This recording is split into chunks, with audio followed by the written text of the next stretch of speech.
Action comedy ঘরানার cinema নির্মাণে সিদ্ধহস্ত কোরীয় নির্মাতা। গত কয়েক বছর ধরে এই ধারার বেশ কয়েকটি সিনেমা ব্যবসা সফল হয়েছিল। তেমনই একটি সিনেমা হিটম্যান এজেন্ট জুন। এবার এসেছে 2020 সালে মুক্তি পাওয়া এই সিনেমার সিকুয়েল হিটম্যান 2। গত 22 জানুয়ারি মুক্তির পরই বক্স অফিসে ঝড় তুলেছিল ছবিটি। মুক্তির পর থেকেই কোরীয় বক্স অফিসের শীর্ষে ছিল হিটম্যান 2।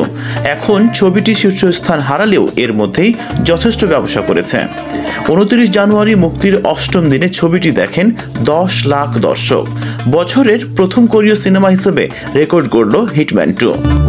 2রা ফেব্রুয়ারি মুক্তির 13তম দিনে এসে এই সংখ্যা দাঁড়ায় 20 লাখ। প্রথম কিস্তির মতো এই ছবি নির্মাণ করেছেন চই উন সুব। হিটম্যান 2-তে অভিনয় করেছেন কোন সাং উ, জুন জুন হো, হাওং উং, সিউল হয়ে। ছবির গল্প জুনকে নিয়ে। সে কার্টুন শিল্পী।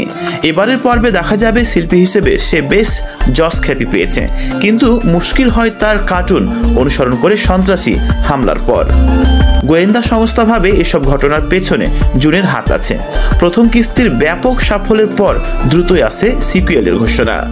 2023 সালের জুনে শুরু হয় শুটিং, শেষ হয় সে বছরের সেপ্টেম্বরেই। নির্মাতা চোন উইং সুব জানান, এবারের সিনেমাটি আগের চেয়ে বড় পরিসরে নির্মাণ করেছেন তারা। গত সপ্তাহে সিউলে আয়োজিত এক সংবাদ সম্মেলনে তিনি বলেন, এবারের ক্যানভাস সব অর্থেই অনেক বড়। এবার আমরা অ্যানিমেশনে বৈচিত্র্য এনেছি, অ্যাকশন, শিল্পী নির্দেশনা সহ সব বিভাগে আমরা বৈচিত্র্য এনেছি। কোরিয়ার প্রেক্ষাগৃহে এখনও রমরমিয়ে চলছে সিনেমাটি। শেষ পর্যন্ত হিটম্যান 2 বক্স অফিস থেকে কত আয় করলো সেটাই দেখার।